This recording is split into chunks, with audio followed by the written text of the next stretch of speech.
आप सभी का स्वागत है दोस्तों रणभूमि मैथ्स पर। दोस्तों आज फिजिक्स लाइट के चैप्टर का जो हमने एमसीक्यू एक पोस्ट किया था, आज उसी का ये दूसरा पार्ट है। आज भी एक से एक जबरदस्त क्वेश्चन आपको मिलेंगे देखने को, जो कि सारे के सारे RRB, NTPC, RRB group D और एसएससी के भी डिफरेंट परीक्षाओं में पूछा गया है। तो दोस्तों देखिए, क्वेश्चन नंबर 1 से शुरू करते हैं। देखिए कहा गया है कि जिस सामग्री से रोशनी यानी कि लाइट पारित हो सके उसे हम क्या कहते हैं। तो देखो मेरे बच्चों, याद रखना बहुत ही बेहतरीन सा चीज है। जब भी किसी चीज से प्रकाश गुजर जाएगी ना, तो उसके आर पार आप देख पाओगे, यानी ऑप्शन नंबर सी आपका सही जवाब हो जाएगा। ट्रांसपेरेंट, ऐसी वस्तुओं को हम क्या कहते हैं दोस्तों? ट्रांसपेरेंट कहते हैं। आगे बात समझ में, तो ऑप्शन नंबर सी आपका सही जवाब हो जाएगा, ट्रांसपेरेंट। अगला क्वेश्चन देखिए दोस्तों, ये भी देखिए बिल्कुल आरआरबी एनटीपीसी का है। टिंडल प्रभाव प्रकाश के खाली जगह से संबंधित है, यानी प्रकाश के किस क्रिया से संबंधित है? परावर्तन, प्रकीर्णन, परिक्षेपण और अपवर्तन। तो मेरे बच्चों याद रखना, इसका आंसर होगा प्रकीर्णन। टिंडल इफेक्ट में डिटेल में भी आपको पढ़ाऊंगा, समझाऊंगा कि ये है क्या चीज। फिलहाल एमसीक्यू क्वेश्चन है, इसके लिए आंसर याद रखना कि टिंडल इफेक्ट जो है हमेशा प्रकीर्णन यानी स्कैटरिंग से संबंधित है, स्कैटरिंग ऑफ लाइट से संबंधित है। तो यहाँ आपका सही जवाब हो जाएगा ऑप्शन नंबर बी। अब देखिए दोस्तों, अगले क्वेश्चन में आपसे वेलोसिटी ऑफ लाइट यानी प्रकाश का वेग पूछा गया कि निर्वात में प्रकाश का वेग क्या होता है। वैक्यूम में प्रकाश का वेग, तो याद रखिएगा, वेग होता है 3 × 10⁸ मीटर प्रति सेकंड। ये होता है प्रकाश का वेग, जो कि आपको ऑप्शन नंबर ए में दिख रहा होगा, यानी ऑप्शन नंबर ए इसका सही जवाब हो जाएगा। 3 × 10⁸ मीटर प्रति सेकंड। अब देखिए दोस्तों, यहाँ अगला क्वेश्चन प्रकाश के ही वेग से संबंधित है। प्रकाश की गति अधिकतम निम्न में से किस माध्यम में होती है? तो मेरे बच्चों याद रखना, प्रकाश का वेग जब भी आपको निकालना है ना, तो ये तो भैया आपको पता है कि निर्वात में यानी वैक्यूम में प्रकाश का वेग होता है 3 × 10⁸ मीटर पर सेकंड। अब मेरे बच्चों, अब हर माध्यम में प्रकाश का वेग चेंज होगा क्योंकि रिफ्रैक्टिव इंडेक्स चेंज होता है। तो देखो मेरे बच्चों, हमेशा याद रखना कि जब भी आपको किसी माध्यम में प्रकाश का वेग पूछा जाए, तो आपको ये याद रखना होगा कि म्यू यानी रिफ्रैक्टिव इंडेक्स जो होता है वो होता है प्रकाश का वेग यानी C0 यानी कि वैक्यूम में, निर्वात में प्रकाश का वेग बटे में C यानी प्रकाश का वेग किसमें? माध्यम में। तो मैं यहाँ माध्यम लिख दे रहा हूँ। या बहुत सारे बच्चे क्या करते हैं, इसे वेलोसिटी करके V0 और इसे V माध्यम भी लिख सकते हो। C0 से C से हम लोग प्रकाश का वेग दर्शाते हैं। तो ये फॉर्मूला याद रखिएगा, इस पर आधारित बहुत ज्यादा एमसीक्यू परीक्षा में पूछे जाते हैं। तो भैया निर्वात में जब आपको पता है वेग कितना है, 3 × 10⁸ मीटर प्रति सेकंड, बाकी आप किसी भी माध्यम में जाओगे तो उसका कुछ रिफ्रैक्टिव इंडेक्स होगा और उससे अगर भाग दोगे तभी तो माध्यम में उसका वेग निकलेगा, यानी हमेशा 3 × 10⁸ मीटर प्रति सेकंड से कम ही होगा। बाकी आप किसी भी माध्यम में जाएं, वेग आपका निर्वात से हमेशा कम होगा। तो क्वेश्चन पे आते हैं। क्वेश्चन में कहा गया प्रकाश की गति अधिकतम किसमें होगी? तो ऑप्शन नंबर बी निर्वात यानी कि वैक्यूम सही जवाब हो जाएगा कि किसी भी माध्यम से ज्यादा निर्वात में प्रकाश का वेग होता है, यानी ऑप्शन नंबर बी आपको सही जवाब होगा। तो आई होप आपको ये कंसेप्ट समझ में आया। इस पर आधारित अभी आगे आपको और भी प्रश्न मिलेंगे। बहुत इंपॉर्टेंट टॉपिक है दोस्तों, प्रकाश का वेग निर्वात में कैसे रिफ्रैक्टिव इंडेक्स निकालेंगे। आई होप आपको समझ में आया होगा। इससे रिलेटेड एक एमसीक्यू आपको हर सेट में देखने को मिलेगा। अगला क्वेश्चन देखिए दोस्तों, कहा गया है क्वेश्चन नंबर 5 में कि प्रकाश का क्वांटम सिद्धांत किसके द्वारा दिया गया? तो मेरे बच्चों, प्लांक के द्वारा क्वांटम सिद्धांत दिया गया था। प्लैंक्स थ्योरी याद रखिएगा, ये बहुत ही इंपॉर्टेंट क्वेश्चन है। Option number B is the right answer. अब देखिए दोस्तों, अगला क्वेश्चन आपसे पूछा जा रहा है अगले क्वेश्चन में कि खाली जगह रंग का विचलन कोण सबसे कम होता है। यानी दोस्तों याद रखिएगा कि किस कोण का विचलन यानी एंगल ऑफ डिफ्लेक्शन सबसे कम होता है। तो आंसर होगा लाल रंग। लाल रंग का डिफ्लेक्शन जो है मेरे बच्चों सबसे कम होता है। इसे चलिए मैं आपको एक एग्जाम्पल से समझाता हूँ। अब इस एग्जाम्पल में क्या है मेरे बच्चों, आपको पता है कि एक सफेद प्रकाश क्या होता है, 7 रंगों से गठित होता है, यानी कि 7 रंग होते हैं मेरे बच्चों। अब मान लो कि हम एक प्रिज्म ले लेते हैं जो प्रकाश के सभी रंगों को उनके अलग अलग 7 रंगों में विभाजित करता है। तो मान लीजिए एक सफेद प्रकाश की किरण, क्या मेरे बच्चों, कि मान लो एक सफेद प्रकाश की किरण अगर मान लो इस प्रकार से इस प्रिज्म से टकराती है, तो नॉर्मल आप यहाँ बना लोगे। अब यहीं से आप देखोगे मेरे बच्चों की जो प्रकाश है जो भैया वो अलग अलग 7 रंगों में टूटता है, अलग अलग 1 2 3 4 5, एक 6 बना दो और एक यहाँ कहीं 7 बना दो। तो अब मेरे बच्चों ये जो 7 अलग अलग रंग में जो टूटता है मेरे बच्चों, तो इसमें आपको याद रखना होगा VIBGYOR, VIBGYOR यानी 7 रंग अलग अलग जो बने। तो सबसे कम पूछा गया है कि किस रंग का विचलन कोण सबसे कम होता है। तो आप देखोगे कि ये जो नॉर्मल है इससे देखो ये सबसे कम विचलित हुआ है, R, O इससे ज्यादा हुआ है, Y सबसे ज्यादा, उसके बाद G उससे भी ज्यादा, B उससे भी ज्यादा, यानी नॉर्मल। अगर मैं मान लूं कि प्रकाश की किरण सीधी रेखा में ऐसे आकर के गमन करके इधर निकलती, तो मगर ऐसा तो होता नहीं, प्रिज्म में सभी 7 रंग टूट जाते हैं। तो देखो सबसे बड़ा एंगल किसका बनेगा, ये इस वायलेट यानी कि बैगनी कलर का है ना, वायलेट कलर का। और सबसे कम विचलन किसका हो रहा है मेरे बच्चों, तो रेड कलर का। आई होप आपको ये कंसेप्ट समझ में आया होगा, आपके बुक में भी होगा। तो इसे अच्छे से कंसेप्ट समझिएगा। ऐसे बारीक कंसेप्चुअल क्वेश्चन आजकल परीक्षा में पूछे जा रहे हैं। अगला जो क्वेश्चन है बच्चों मेरे, ये ध्यान से देखना। क्वेश्चन नंबर 7 में कहा गया प्रकाश एक अनुप्रस्थ तरंग है, यानी ट्रांसवर्स वेव है, तरंग है, साबित करती हुई एकमात्र घटना कौन सी है। तो मेरे बच्चों इसके लिए याद रखना ध्रुवीकरण, याद रखिएगा ध्रुवीकरण, यानी इसे इंग्लिश में कहते हैं पोलराइजेशन। ये भैया बहुत ही इंपॉर्टेंट चीज है। यही एकमात्र ये ऐसा चीज, और भी है मगर ये सबसे इंपॉर्टेंट, ये ऐसी एक प्रकाश की घटना है जो ट्रांसवर्स वेव और अनुप्रस्थ और अनुदैर्ध्य तरंगों में अंतर व्यक्त करती है। ठीक है, तो मेरे बच्चों प्रकाश और ध्वनि तरंगों में अंतर अगर व्यक्त करना है तो सबसे अच्छा सा तरीका क्या है, पोलराइजेशन यानी कि ध्रुवीकरण। अगला प्रश्न देखिए दोस्तों, क्वेश्चन नंबर 8, सूरज की रोशनी को उसके संघटक रंगों में कौन विभाजित करता है। तो अभी तो मैंने आपको ये बताया था ना, इस प्रकार का त्रिकोणाकार का क्या होता है, प्रिज्म होता है। यानी प्रिज्म ही सूर्य के प्रकाश को 7 अलग अलग रंगों में विभाजित करता है। अगला क्वेश्चन देखो भैया, प्रिज्म से ही रिलेटेड है। प्रिज्म क्या कर सकता है, तो देखो मेरे बच्चों ऑप्शन नंबर सी पे ध्यान दो। प्रकाश जो भी उससे होकर के गुजरेगा उसे तितर बितर करता है। यानी इस प्रकार से सफेद किरण आएगी तो उसे क्या करेगा, वो 7 अलग अलग रंगों में मेरे बच्चों क्या करेगा, वो विभाजित कर देगा। आ गई बात समझ में। तो इस प्रकार से यानी प्रकाश, सफेद प्रकाश को क्या किया, तितर बितर कर दिया, स्कैटर कर दिया, अलग अलग जगह में बिखेर दिया। आ गई बात समझ में। देखिए दोस्तों अगला क्वेश्चन, ऐसी वस्तुएं जो खुद प्रकाश उत्पन्न नहीं करती हैं उन्हें क्या कहा जाता है। तो उन्हें अप्रदीप्त वस्तुएं कहा जाता है। यानी ऑप्शन सी आपका सही जवाब हो जाएगा, अप्रदीप्त। प्रदीप्त का मतलब होता है जो स्वयं प्रकाश उत्पन्न करती हैं। पारदर्शी मतलब जिसके आर पार हम देख सकते हैं। ठीक है दोस्तों, आई होप आपको ये आंसर समझ में आया होगा।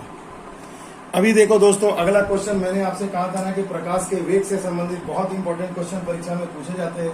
किसी पदार्थ का अपवर्तनांक हवा में प्रकाश की चाल से किस प्रकार संबंधित है। तो अपवर्तनांक यानी रिफ्रैक्टिव इंडेक्स यानी कि म्यू के द्वारा दर्शाते हैं। ये क्या होता है भैया, तो हवा में प्रकाश की चाल बटे में क्या होता है, पदार्थ में प्रकाश की चाल, पदार्थ में प्रकाश की चाल। तो मेरे बच्चों ये याद रखना बहुत ही इंपॉर्टेंट टॉपिक है। देखो ऑप्शन नंबर आपको दिख रहा होगा, ऑप्शन नंबर डी में दिया है, हवा में प्रकाश की चाल बटे में पदार्थ में प्रकाश की चाल। यानी ऑप्शन नंबर डी आपका सही जवाब हो जाएगा। इसके द्वारा हम रिफ्रैक्टिव इंडेक्स किसी भी माध्यम का, और उस माध्यम में अगर रिफ्रैक्टिव इंडेक्स पता है तो प्रकाश का चाल भी निकाल सकते हैं। जैसे हवा, पानी, सब में अलग अलग जो भी होता है वो हम इसी रिफ्रैक्टिव इंडेक्स की मदद से निकालते हैं। आगे बात समझ में क्लियर है दोस्तों। अगला क्वेश्चन देखिए बहुत ही इंपॉर्टेंट है, थोड़ा ये कन्वेंशनल जीके में आ जाता है मेरे बच्चों। देखो कहा गया है किस साल में ओले रोमर ने इतिहास में पहली बार प्रकाश की गति को मापा था। तो आपको तो पता होगा, पिछले वीडियो में मैंने बताया था कि प्रकाश की चाल, मेरे बच्चों प्रकाश की चाल को सर्वप्रथम मापा था ओले रोमर ने, रोमर नामक साइंटिस्ट ने। और इन्होंने, अब यहाँ क्वेश्चन आपसे पूछा कि इन्होंने कब मापा था, तो याद रखना 1676। यानी कि मेरे बच्चों ऑप्शन नंबर बी आपका सही जवाब हो जाएगा। 1676 में ओले रोमर के द्वारा प्रकाश की चाल को सर्वप्रथम मापा गया था। अगला क्वेश्चन देखिए दोस्तों बहुत ही अच्छा है, सितारों के चमकने के पीछे क्या सिद्धांत है। यानी जो तारे जो टिमटिमाते हैं उसके पीछे क्या कारण है, तो केवल और केवल एक ही कारण है मेरे भाई, याद रखना। देखो ऑप्शन नंबर ए में आपको दिख रहा होगा कि पृथ्वी के वायुमंडल की विभिन्न परतें पृथ्वी के वायुमंडल में है ना भाई, ट्रोपोस्फेयर, स्ट्रेटोस्फेयर, आयन मंडल, क्षोभ मंडल है ना भाई सब। तो ये सभी परतों के कारण क्या होता है, लगातार इनका रिफ्रैक्टिव इंडेक्स बदलता रहता है और इसके फलस्वरूप सितारों की छवि की स्थिति समय के साथ बदलती रहती है। यानी ऑप्शन नंबर ए आपका बिल्कुल सही जवाब हो जाएगा, बाकी सभी ऑप्शन से आपको देखना भी नहीं है। आगे बात समझ में मेरे बच्चों। अब देखो मेरे भाई, ये रंगों पर आधारित भी एक एमसीक्यू तो आपको हर परीक्षा में मिलेगा। कहा गया सूर्य की रोशनी में हरे रंग का दिखाई देने वाला एक कपड़ा है, यानी हरे रंग का वो कपड़ा है, रोशनी में लाल रोशनी में देखे जाने पर काला दिखता है, इसका कारण क्या है? ठीक है भाई, काले रंग का दिखाई देना क्यों शुरू हो जाता है? तो मेरे बच्चों याद रखना, अगर आप प्रकाश में, प्रकाश सूर्य के प्रकाश या लाइट में की उपस्थिति में अगर आप किसी भी वस्तु को देखें तो वस्तु का जो रंग होगा, मतलब जो रंग होगा वस्तु का वही दिखेगा, जो रंग होगा वही दिखेगा। एकदम भैया कंसेप्ट क्लियर कर लो। जो होगा, जो जिस रंग का होगा वही दिखेगा, चाहे वो काला है तो काला दिखेगा, सफेद है तो सफेद दिखेगा, पीला है तो पीला दिखेगा। कब? सफेद प्रकाश में। मगर मेरे बच्चों, जब आप चश्मा लगाओगे कलरफुल, मान लो अगर आप हरे रंग का चश्मा पहने हैं तो आपको केवल हरी चीजें ही हरी दिखेंगी, बाकी सभी चीजें क्या दिखेंगी? काली दिखेंगी। अगर आप लाल रंग का चश्मा पहने हो और आप अगर मान लो किसी पीली चीज को देख रहे हो तो लाल रंग के चश्मे से अगर आप मान लो अगर लाल चश्मा है और अगर आप पीला चीज देख रहे हो तो ये आपको लाल क्या दिखेगा? लाल चश्मे से पीली चीज क्या दिखेगी? काली दिखेगी, काला दिखेगा। ये नहीं, पीला नहीं दिखेगा, काला दिखेगा। क्यों मेरे भाई? क्योंकि देखो सीधी सी चीज है, हम कोई भी चीज को देखते हैं ना मेरे भाई, वो रिफ्लेक्शन पर आधारित है, परावर्तन पर आधारित है। तो भाई लाल चश्मे से अगर तुम देखोगे तो लाल चश्मे से केवल लाल कलर का ही वस्तु रिफ्लेक्ट होकर के आपके आंख पर आएगा, यानी वो केवल लाल रंग को ही परावर्तित करेगी, बाकी सभी कलर को अवशोषित कर लेती है। और जहां पर ढेर सारे कलर का अवशोषण होता है तो वहां हमें क्या दिखता है? काला दिखता है। तो भाई इसका आंसर क्या हो जाएगा? Option number A. यानी कि ए में देखो आपको कहा गया है कपड़ा लाल रंग की तरंग आयाम को पूर्णतः अवशोषित कर लेता है, इसीलिए भैया वो क्या हो जाएगा? आपको लाल चश्मा केवल आपको लाल कपड़ा जो कपड़ा जो था भैया वो किस रंग का था? देखो कपड़ा लाल रोशनी में देखे जाने पर काला रंग का दिखेगा, ठीक है, क्योंकि वो रेड को ऑब्जर्व कर लेगा। आगे बात समझ में, रिफ्लेक्ट कर देगा। अब देखो कंसेप्ट आपको बस यही सोचना है कि जिस कलर को आप देख रहे हो, अगर सफेद कलर से देख रहे हो, सफेद प्रकाश में देख रहे हो तो आपको उसी रंग का दिखेगा। बाकी अगर पीले चीज को लाल चश्मे से देखोगे तो काला दिखेगा। अगर मान लो काले चीज, लाल कलर का कोई चीज है, अगर आप उसे हरे चश्मे से देख रहे हो तो भी काला दिखेगा। यानी ये कलर और ये कलर मिसमैच करेगा तो हमेशा काला दिखेगा। यही ट्रिक है मेरे बच्चों, इजीली इसे कंसेप्चुअल वाइज भी समझ लो, कंसेप्ट वाइज भी समझ लो और ट्रिक भी बना लो कि जिस कलर का चीज को देखना है, अगर सफेद प्रकाश है तो वही कलर का दिखेगा, और इसके अलावा किसी भी कलर के चश्मे से देखोगे ये और ये अलग अलग रहेगा तो भैया काला उसका सही जवाब हो जाएगा। आ गई बात समझ में? अगला क्वेश्चन देखिए दोस्तों, बहुत ही बेहतरीन है। कहा गया है वास्तविक सूर्योदय से 2 मिनट पहले सूर्य दिखना और वास्तविक सूर्यास्त के लगभग 2 मिनट बाद तक भी सूर्य दिखने का कारण क्या है? इसके लिए कौन उत्तरदायी है? तो याद रखना मेरे भाई, इसका एक ही आंसर होगा, एटमॉस्फेरिक रिफ्रैक्शन, यानी कि वायुमंडलीय अपवर्तन। वायुमंडलीय क्या होगा? अपवर्तन। अपवर्तन ही इसके लिए प्रमुख रूप से उत्तरदायी है। आप देखोगे क्षितिज में कि जब सूर्य डूब जाता है उसके बाद भी थोड़ी देर तक सूर्य दिखता है और सूर्य उगने के थोड़ी देर पहले भी क्या हो जाता है? सूर्य दिखने लगता है। तो उसका एक ही कारण है एटमॉस्फेरिक रिफ्रैक्शन, यानी वायुमंडलीय अपवर्तन, यानी कि ऑप्शन नंबर डी आपका सही जवाब हो जाएगा मेरे बच्चों, वायुमंडलीय अपवर्तन। अगला क्वेश्चन बहुत बार परीक्षा में पूछा गया है दोस्तों, देखिए कहा गया है गली की पीली लाइट में किसका प्रयोग किया जाता है? तो गली के पीले लाइट में हमेशा सोडियम Na यानी सोडियम का प्रयोग किया जाता है। ये आपको याद होना चाहिए, बहुत ही कन्वेंशनल जीके है दोस्तों, ये बहुत बार परीक्षा में पूछा गया है। अगला क्वेश्चन बहुत ही इंपॉर्टेंट है दोस्तों, देखिए कहा गया कि किसी माध्यम की प्रकाश को परावर्तित करने की क्षमता को इसके खाली जगह द्वारा भी व्यक्त किया जाता है। तो मेरे बच्चों याद रखना, हमेशा किसी माध्यम की प्रकाश को परावर्तित करने की क्षमता को प्रकाश घनत्व कहते हैं। क्या कहते हैं मेरे बच्चों? प्रकाश घनत्व कहते हैं। इसे कैपिटल L द्वारा प्रदर्शित करते हैं और इसका इकाई होता है मेरे बच्चों कैंडेला पर स्क्वायर मीटर। याद रखना, देखो इससे ये भी कभी कभी परीक्षा में पूछ दिया जाता है कि इसका इकाई बताएं, तो इसका इकाई क्या हो जाएगा मेरे बच्चों? कैंडेला पर स्क्वायर मीटर। आई होप आपको समझ में आया होगा, प्रकाश को परावर्तित करने की क्षमता को ही प्रकाशीय घनत्व कहते हैं। देखिए दोस्तों, अगला क्वेश्चन स्क्रीन पर आपके सामने है। कहा गया है, ये न्यूमेरिकल टाइप है मगर बहुत बेसिक क्वेश्चन है। एक माध्यम जिसका अपवर्तन सूचकांक यानी रिफ्रैक्टिव इंडेक्स 1.5 है, तो इसमें प्रकाश की गति क्या होगी। तो देखो भैया, अभी मैंने बताया था म्यू बराबर क्या होता है, प्रकाश निर्वात या वायु में जो भी है प्रकाश की चाल 3×10⁸ मीटर प्रति सेकंड है। तो कहा गया उस पदार्थ में क्या होगी, तो उस पदार्थ में मान लो भी मीटर में कर दे रहा हूँ उस पदार्थ में। अब म्यू का मान देखो आपको 1.5 दे दिया गया है, यहाँ पर लिख दो 3×10⁸ मीटर पर सेकंड, और आपको उस माध्यम में प्रकाश का वेग निकालना है। इसे इधर ले जाओ, देखो 1.5 से 3 कट गया 2 बार में, तो आंसर हो जाएगा 2×10⁸ मीटर पर सेकंड। तो देखिए ये कितनी आसानी से हमने जवाब निकाल लिया। ऑप्शन नंबर बी आपका सही जवाब हो जाएगा, 2×10⁸ मीटर पर सेकंड। तो देखो इस कंसेप्ट पर आधारित एक आपको न्यूमेरिकल या एमसीक्यू टाइप जीके का क्वेश्चन पूछा जा सकता है मेरे बच्चों। तो इसके लिए बिल्कुल तैयार रहिएगा, बिल्कुल घबराने की कोई बात नहीं है। देखिए दोस्तों, अगला क्वेश्चन है, बादलों का रंग सफेद क्यों दिखता है। तो मेरे बच्चों इसका भी कारण है स्कैटरिंग ऑफ लाइट, प्रकाश का प्रकीर्णन। एकदम रट लो, एकदम याद कर लो मेरे बच्चों, ये बिल्कुल परीक्षा में आएगा ही आएगा। ठीक है, तो बादलों का रंग सफेद हमें किस वजह से दिखता है, तो प्रकाश के प्रकीर्णन के कारण। अगला क्वेश्चन देखिए, बहुत ही बेहतरीन है। कहा गया है कि जब प्रकाश की किरण किसी चमकीली सतह पर आपतित यानी आती है, ठीक है दोस्तों, तो कौन सा परावर्तन होता है। तो मेरे बच्चों मान लो ये एक तल है और यहाँ पर प्रकाश की किरण आ रही है, आपतित हो रही है, आकर के यहाँ टकरा रही है। तो भैया ये टकरा कर बिल्कुल वापस उसी दिशा में, विपरीत दिशा में लौट जाएगी। ठीक है, उस जिस दिशा से आई उसी दिशा में लौट जाए, मतलब उसी माध्यम में लौट जाएगी। तो इसे हम क्या कहते हैं मेरे बच्चों, नियमित परावर्तन कहते हैं। क्या कहते हैं, नियमित परावर्तन, रेगुलर रिफ्लेक्शन, जिसे हम अंग्रेजी में क्या कहते हैं मेरे बच्चों, रेगुलर रिफ्लेक्शन कहते हैं।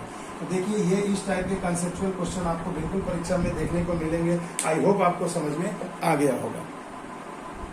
अब देखिए दोस्तों, पिछले वीडियो में भी मैंने इस पर चर्चा किया था कि एक समतल दर्पण द्वारा बनाई गई छवि की विशेषता बताए। सिर्फ देख लो मेरे बच्चों की कितने बार ये डिफरेंट एग्जाम में पूछा गया है। तो मेरे बच्चों याद रखना, एक समतल दर्पण यानी कि प्लेन मिरर, एक समतल दर्पण द्वारा जो भी इमेज बनता है ना, वो ऑप्शन नंबर ए में आपको दिया गया है। क्या बनता है, समान आकार का।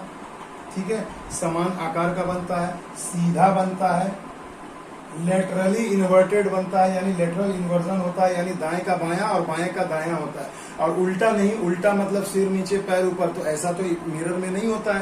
केवल दायां हाथ बाएं तरफ दिखता है, बायां हाथ दाएं तरफ दिखता है। तो उसे हम क्या कहते हैं मेरे बच्चों, पार्श्व उल्टा। क्या कहते हैं हिंदी में, पार्श्व उल्टा, यानी इंग्लिश में बोलते हैं लेटरल इन्वर्जन। और आभासी बनता है, कैसा बनता है भाई, आभासी बनता है। तो ये एकदम रट लो मेरे भाई, परीक्षा में इस पर आधारित आपको एक प्रश्न जरूर मिलेगा।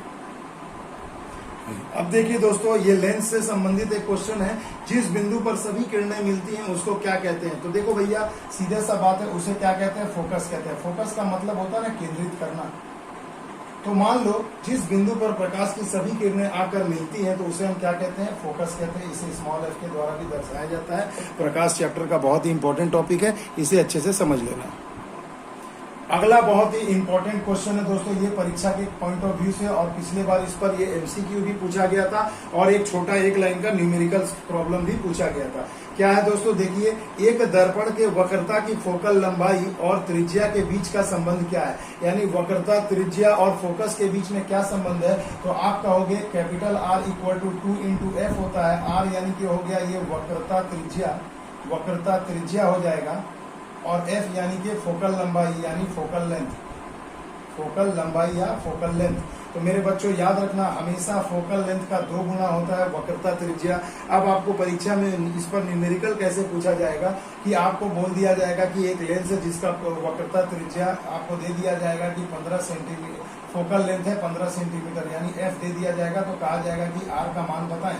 तो R बराबर क्या हो जाएगा, 15 × 2 यानी कि हो जाएगा 30, यानी वक्रता त्रिज्या कितना हो जाएगा, 30 सेंटीमीटर। या वक्रता त्रिज्या दे दिया जाएगा, फोकल लेंथ पूछा जाएगा तो उसका आधा कर दीजिएगा। तो ऐसे छोटे छोटे क्वेश्चन परीक्षा में पिछले बार बहुत देखने को मिले थे, और उम्मीद भी यही है कि इस बार भी इस कंसेप्ट पर आधारित आपको एक प्रश्न जरूर मिलेगा। तो मेरे बच्चों अब तो आप सीख गए ना, तो अब एग्जाम में उड़ा देना मेरे बच्चों। अब देखिए दोस्तों, बहुत ही इंपॉर्टेंट क्वेश्चन परीक्षा के लिए बहुत बार पूछा गया है। देखिए क्या है, देखिए खाली जगह को एक अभिसरण दर्पण भी कहा जाता है। तो मेरे बच्चों एक अभिसरण दर्पण हम किसे कहेंगे, अभिसरण यानी आपको पहले तो इसकी परिभाषा पता होनी चाहिए। एक अभिसरण दर्पण किसे कहते हैं, तो एक अभिसरण दर्पण का मतलब होता है अवतल दर्पण। अवतल दर्पण। अब एक अभिसरल दर्पण की परिभाषा बताइए, तो परिभाषा ये होता है कि ऐसा दर्पण जिस पर सभी बिंदुएं आकर एक बिंदु पर मिलती हैं, प्रकाश की सभी किरणें किसी एक बिंदु पर आकर मिलती हैं, यानी कन्वर्ज करती हैं, आपस में आकर के मिलती हैं। तो ऐसा ही तो अवतल दर्पण में होता है, और ऐसे दर्पण को ही अभिसरण दर्पण कहते हैं, जहां पर एक ही बिंदु पर आकर के प्रकाश की सभी किरणें केंद्रित होती हैं, आकर के मिलती हैं। यानी यहाँ पर आंसर हो जाएगा ऑप्शन नंबर बी। आ गई बात समझ में, अवतल दर्पण। अब देखो दोस्तों, आज के इस वीडियो का आखिरी क्वेश्चन और सबसे इंपॉर्टेंट क्वेश्चन में से एक है। देखिए दोस्तों, 25-25 करके ही इंपॉर्टेंट टॉपिक पर इंपॉर्टेंट क्वेश्चन बना रहा हूं, ताकि वीडियो बड़ा भी ना हो और आपको बिल्कुल भरपूर ज्ञान मिले। बाकी तो क्वेश्चन बहुत सारे हैं, जो इतने सारे क्वेश्चन करा के फायदा क्या, जिसमें जो आप आधा से ज्यादा जानते ही हैं। ऐसा चीज बता रहा हूं जो आप नहीं जानते हैं, या जानते हैं तो आपका उस पर कंसेप्ट क्लियर नहीं है। देखिए दोस्तों, क्वेश्चन को ध्यान से देखिए। जब प्रकाश विरल माध्यम से सघन माध्यम में प्रवेश करता है, तो इसकी गति पहले कम होती है, फिर बढ़ती है, इसकी गति बढ़ती है, इसकी गति कम हो जाती है, इसकी गति पूर्ववत रहती है। तो मेरे बच्चों, मान लो कि ये प्रकाश की किरण आ रही है, मान लो ये विरल माध्यम है। विरल माध्यम यानी कि रेयरर मीडियम, रेयरर मीडियम है ये। और जब प्रकाश की किरण विरल माध्यम से मान लो इस तरह सघन माध्यम में पहुंच गई, सघन यानी इसे हम इंग्लिश में कहते हैं डेंसर मीडियम। तो जब डेंसर मीडियम में आती है तो प्रकाश की गति क्या होगी, या तो घटेगी या तो बढ़ेगी, सेम तो नहीं रहेगी। तो एक ऑप्शन तो आपका कट गया। अब याद रखना भैया, इसका जो रिफ्रैक्टिव इंडेक्स विरल माध्यम का होता है वो कम होता है, और सघन माध्यम का रिफ्रैक्टिव इंडेक्स RI यानी म्यू जो होता है वो अधिक होता है। तो मेरे बच्चों, अभी तो मैंने आपको एक फॉर्मूला बताया था, म्यू बराबर हवा में प्रकाश का चाल, यानी कि मैंने आपको ये बताया था V0 बटे में V मीडियम। तो मेरे बच्चों, जब V मीडियम में प्रकाश का वेग निकालना है, तो भैया ये जितना अधिक होगा, तो जितना बड़े संख्या से तुम प्रकाश के चाल में भाग दोगे, तो उतना ही तो कम निकलेगा। यानी कि सीधा सा बात है, जब विरल माध्यम से सघन माध्यम में प्रवेश करेगा प्रकाश, तो उसमें प्रकाश की चाल जो है मेरे बच्चों क्या हो जाएगी, चाल क्या हो जाएगी, कम हो जाएगी, क्योंकि रिफ्रैक्टिव इंडेक्स इसका बहुत ज्यादा होता है। तो ये एक कंसेप्ट बना लेना दिमाग में कि जब भी आप ऐसे माध्यम में जा रहे हो जिसका रिफ्रैक्टिव इंडेक्स अधिक होगा, तो उसमें प्रकाश की चाल कम होगी, और जिसमें रिफ्रैक्टिव इंडेक्स कम होगा उसमें प्रकाश की चाल अधिक होगी। तो आई होप आपको ये कंसेप्ट समझ में आया होगा। तो मिलते हैं दोस्तों अगले वीडियो में, तब तक भरपूर प्यार दीजिए। इस वीडियो को ज्यादा से ज्यादा दूर तक लोगों तक शेयर करिएगा। तब तक के लिए दोस्तों, जय हिंद, जय भारत।